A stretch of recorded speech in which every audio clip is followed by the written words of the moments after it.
दास की साखियों के question answer ध्यानपूर्वक देखो।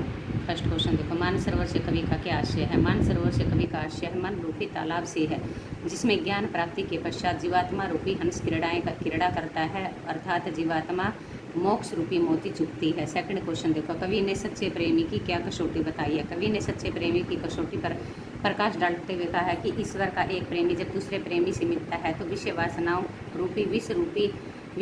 रूपी विष भी भक्ति रूपी अमृत में बदल जाता है। एक सच्चा प्रेमी ही प्रभु की चर्चा करता है, जिससे सबके हृदय में आनंद और सुख की अनुभूति होती है। थर्ड क्वेश्चन ध्यानपूर्वक देखो, तीसरे दोहे में कवि ने किस प्रकार के ज्ञान को महत्व दिया है। तीसरे दोहे में कवि ने हस्ती रूपी ज्ञान को महत्व दिया है, जो सहज एवं स्वाभाविक रूप में प्राप्त हो सकता है।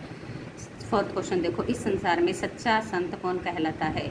संत कबीरदास ने बताया है कि सारा संसार पक्ष विपक्ष के विवाद में फंसा हुआ है, किंतु सच्चा संत यह कहलाता है जो निष्पक्ष और संभाव से ईश्वर का भजन करता है। फिफ्थ क्वेश्चन ध्यानपूर्वक देखो, अंतिम दो दोहों के माध्यम से कबीरदास ने किस प्रकार की संकीर्णताओं की ओर संकेत किया है।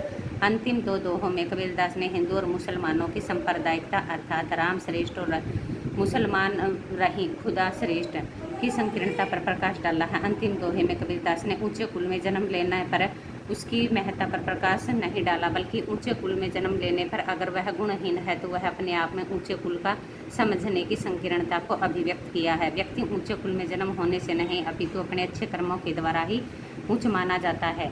सिक्स्थ क्वेश्चन ध्यानपूर्वक देखो, किसी भी व्यक्ति की पहचान उसके कुल से होती है या उसके कर्मों से। तर्क सहित स्पष्ट कीजिए। कबीरदास ने अपनी साखी में बताया कि किसी भी व्यक्ति की पहचान उसके कुल से नहीं होती अपितु उसके कर्मों से होती है। यदि एक व्यक्ति ऊंचे कुल में पैदा होकर नीच कर्म करता है तो उसे उच्च नहीं समझा जा सकता, उसे नीचा ही समझा जाता है। यदि एक व्यक्ति नीचे कुल में जन्म ले चुका है और वह अच्छे कर्म करता है तो उसे ऊंचा समझा जाता है, अर्थात उसकी पहचान उसके कुल से नहीं अपितु उसके कर्मों से होती है। संत कबीरदास इसके उदाहरण हैं। काव्य सौंदर्य स्पष्ट कीजिए। हस्ती चढ़िए ज्ञान की सहज दुलिचा डारी, समान रूप संसार है भूखन दे झकमारी। प्रस्तुत दोहे में कवि ने ज्ञान के महत्व को स्पष्ट किया है। भाषा सहज और सरल है, दोहा छंद का प्रयोग है। संपूर्ण दोहे में रूपक अलंकार है।